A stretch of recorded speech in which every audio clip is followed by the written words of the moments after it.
In the depths of our psyche, there exists a powerful force that shapes our identities, choices, and relationships: the mother complex.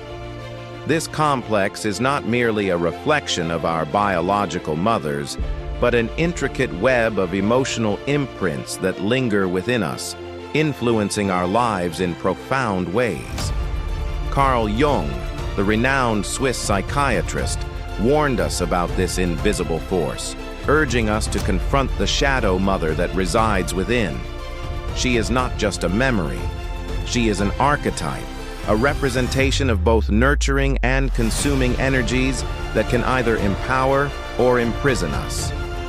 In this exploration, we will delve into the heart of the mother complex, uncovering the layers of pain, expectation, and ancestral trauma that bind us. We will embark on a journey of self-discovery, healing, and ultimately, liberation. The mother complex is a psychological construct that transcends the individual experience. It is a collective inheritance, a psychic pattern passed down through generations, encoded in our emotional DNA. Jung emphasized that the mother archetype is not confined to the woman who gave us life. It is a primordial image that exists in the collective unconscious, influencing our perceptions and behaviors. This archetype embodies duality: the life-giver and the life-devourer, the nurturer and the smotherer. It is a paradox that reflects the complexities of motherhood itself. When we fail to integrate this archetype, we become entangled in a psychic labyrinth, reenacting childhood wounds in our adult relationships. We yearn for nurturing yet fear intimacy, seeking approval while dreading rejection. Jung warned that the mother complex takes root when the emotional reality of the mother becomes internalized by the child. This internalization shapes our beliefs about love, worthiness, and belonging. A child who experiences neglect may internalize the belief that they are unworthy of love, while a child who is smothered may feel that their autonomy is a betrayal. These beliefs do not vanish with age. They become the inner monologue that dictates our lives. The shadow mother is a misunderstood aspect of the maternal archetype. Unlike the nurturing mother, she is the one who consumes, suffocates, and inhibits growth. Jung observed that this devouring aspect is an inescapable pole of the archetype itself. The shadow mother emerges when maternal energy overreaches its natural bounds, transforming love into control and care into dependency. In this dynamic, the child feels not held, but consumed. The language of the shadow mother often disguises itself as concern, making it difficult for the child to name the betrayal. The child internalizes the belief that their freedom is abandonment and their autonomy is betrayal. This psychic prison manifests as crippling self-doubt, a persistent inner critic echoing the mother's voice, and an inability to feel safe when independent.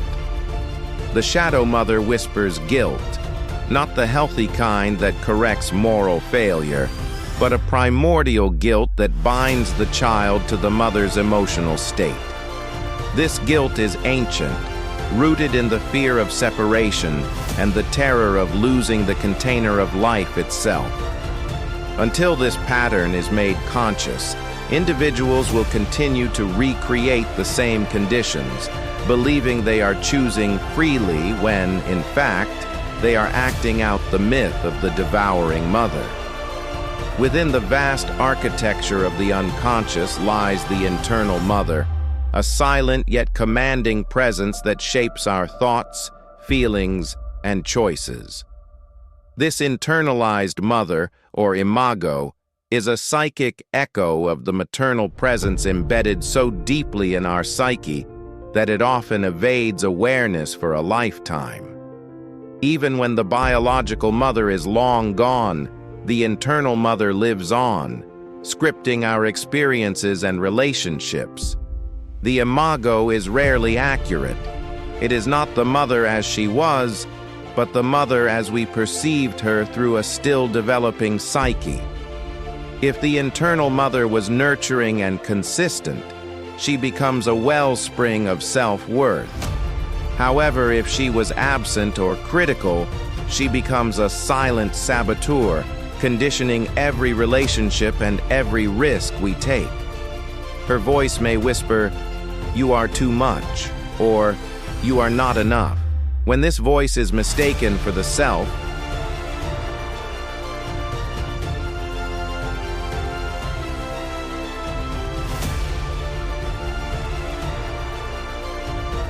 the individual becomes enslaved to a ghost, confusing inherited programming with inner truth.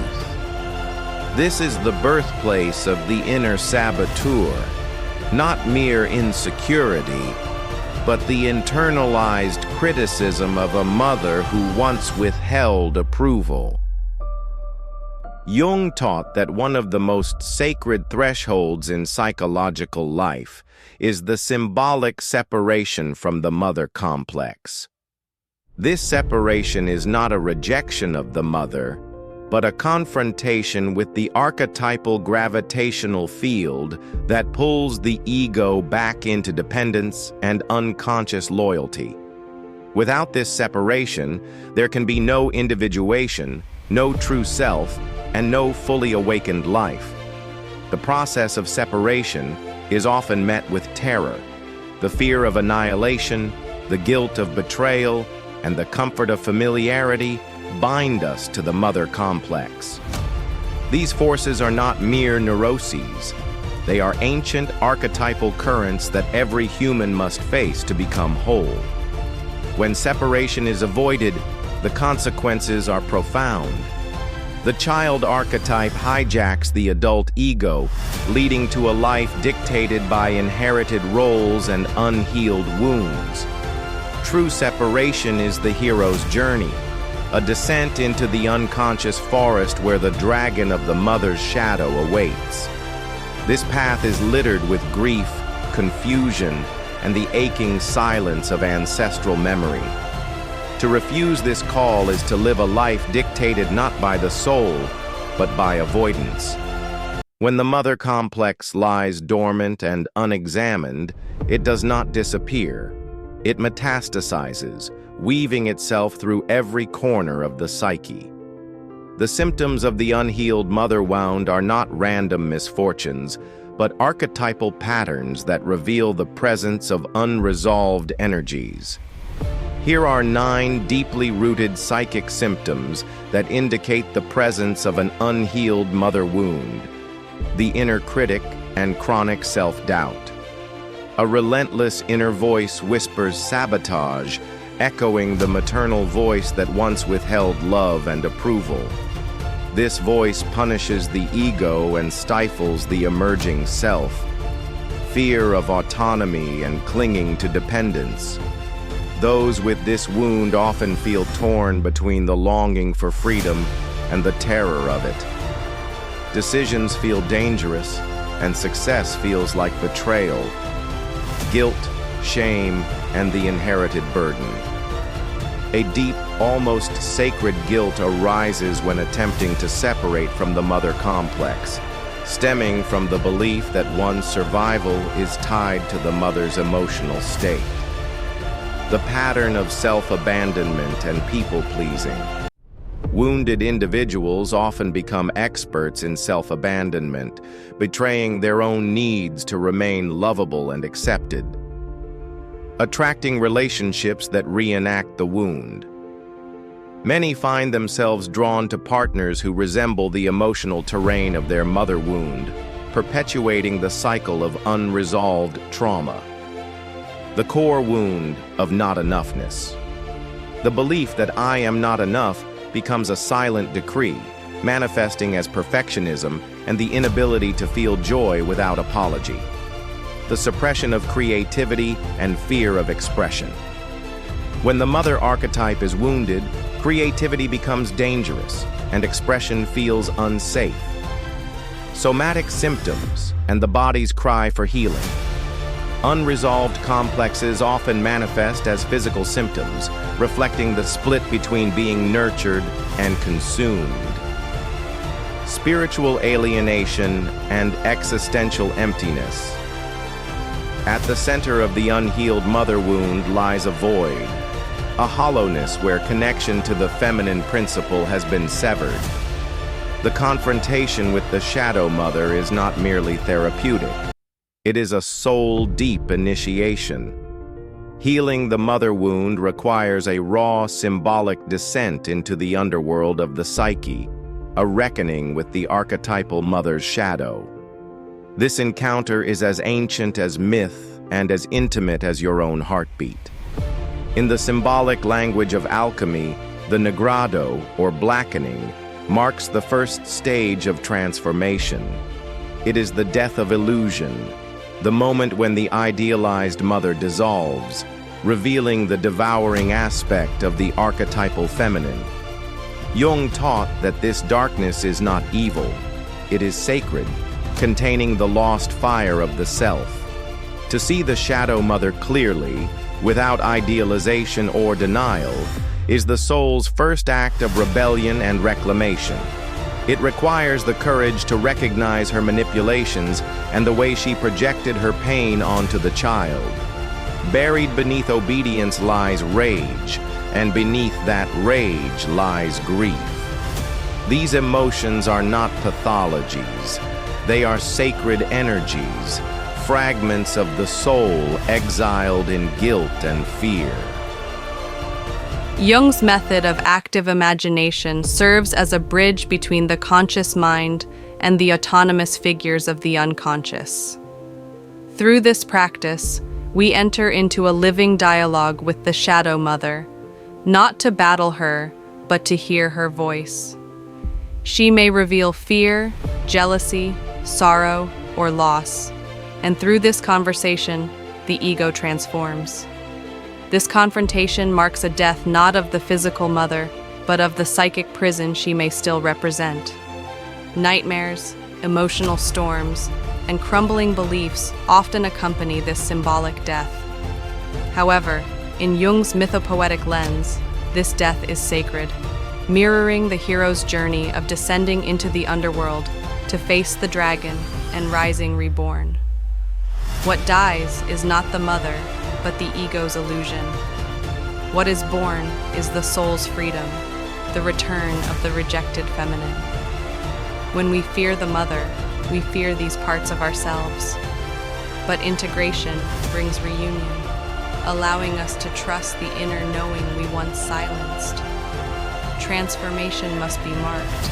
The psyche needs ritual.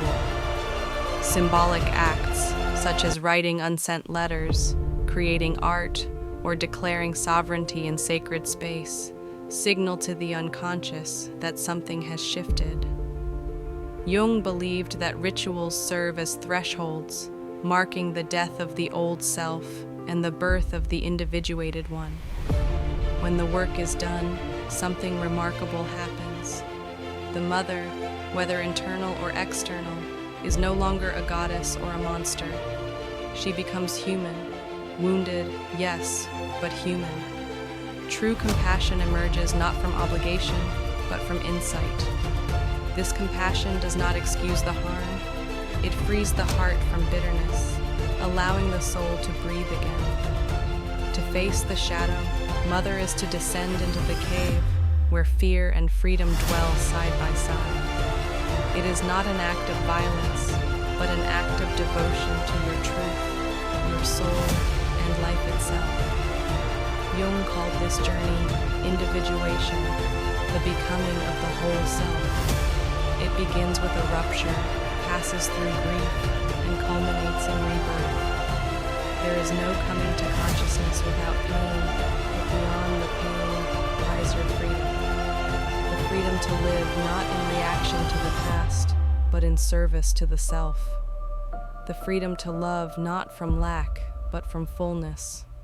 The freedom to die not as someone's child, but as your own sovereign soul. Forgiveness is not the goal, freedom is. Jung did not place forgiveness at the center of the individuation process. Instead, he taught that the true path begins with the descent inward, facing the full reality of the wound. If forgiveness arises, it must not be manufactured. It is the quiet consequence of soul retrieval. Healing begins when the mother is no longer frozen in myth, neither angel nor monster, but seen clearly as she was and is, a fallible, wounded human being. This act of humanization collapses the projections that once inflated her power and dismantles the psychic structures that kept the self imprisoned. In this space of clarity, after the storm, the possibility of forgiveness may emerge, but even then, it must come from the rootedness of a sovereign heart. The journey is not toward reconciliation, but toward the restoration of inner authority. It is the quiet revolution of no longer editing your truth to earn love, no longer muting your instincts to preserve connection, and no longer shrinking to maintain the illusion of peace. In Jungian depth psychology, the healing of the mother wound is not the culmination. It is the sacred crossing into a new life. It marks not merely the resolution of pain, but the symbolic death of the self shaped by survival, silence, and inherited sorrow. In that death, a rebirth begins, one no longer tethered to ancestral roles or invisible loyalties, but grounded in the sovereignty of the authentic self. As the grip of the mother complex loosens, the scaffolding of the ego built upon pleasing, performing, and preserving the family myth begins to fracture.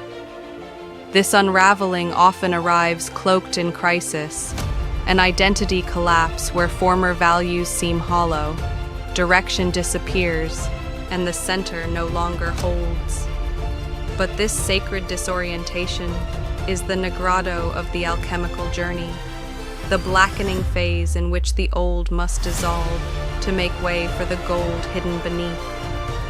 What emerges from this psychic underworld is not the child returned, but the adult born anew. No longer orbiting the mother's imagined gaze, this self is guided not by guilt or longing, but by inner alignment. This reborn individual no longer seeks rescue or validation.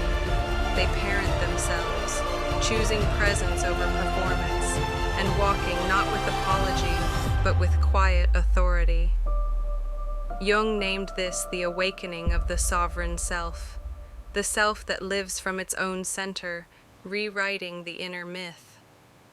The transformation of identity requires the unraveling of an inherited script. The old narrative, I must sacrifice myself to be worthy, must be unbound from the psyche. In its place, a new myth emerges, one written not in reaction to the mother's pain, but in reverence for one's own truth. With this emergence comes the necessity of boundaries, not to punish, but to protect. The external mother, if still present, must be met with clarity. The internal mother, her voice of shame, fear, or guilt, must be recognized and gently disempowered. Boundaries are not severances of love, they are declarations of selfhood, guarding the adult from regression and honoring the hard-earned terrain of the self. Once freed from the mother's unconscious dominion, the soul begins to flower again.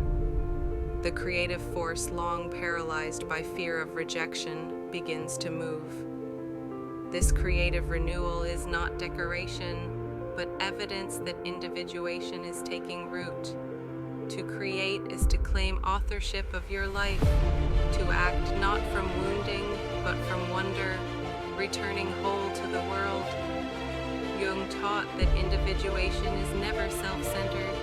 It prepares the individual to return to the collective, not as a fractured child seeking healing from others, but as an adult who can offer presence, wisdom, and love. Relationships transform, no longer reenactments of loss, but vessels of reciprocity.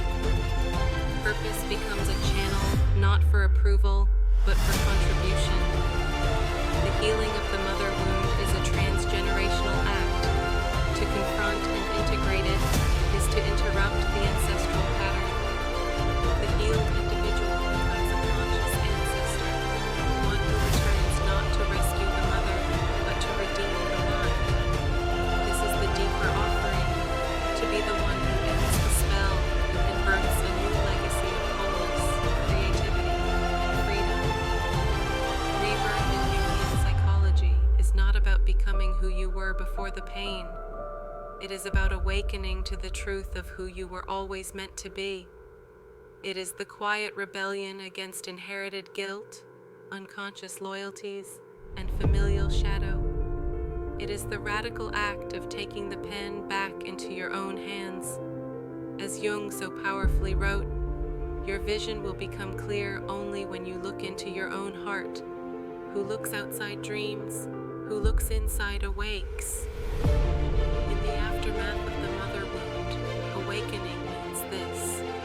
No one else is coming to rewrite your story, because now you are the author, and the page before you is blank. If something within this message stirred you, if even a single word mirrored your inner experience, I invite you to let your voice be heard in the comments. If you encountered that soul whose presence feels like home, are you still walking the sacred path to yourself? Your story, however unfinished, may become the lantern in someone else's darkness. Sign, searching for, someone close to you, silently struggling. Rest your heart, and someone is the price of connection. Share this video with those who need to remember that real love does not demand that we shrink. True connection does not ask for the sacrifice of the soul. The most vital union we will ever form is the one with our own inner truth. Before you go, I invite you to subscribe and activate the notification bell. Here in this space, we journey beneath the surface of things, exploring the hidden architecture of the psyche, the whispers of the unconscious, and how every relationship is but a mirror reflecting our personal evolution. If there's a theme, a question, or a wound you would like us to explore in future videos, leave it below. This space breathes because of you. Your voice is not only welcome here, it is essential. Thank you for showing up, not just to this video, but to your inner work, to the sacred labor of remembering who you are. And always remember this, when the right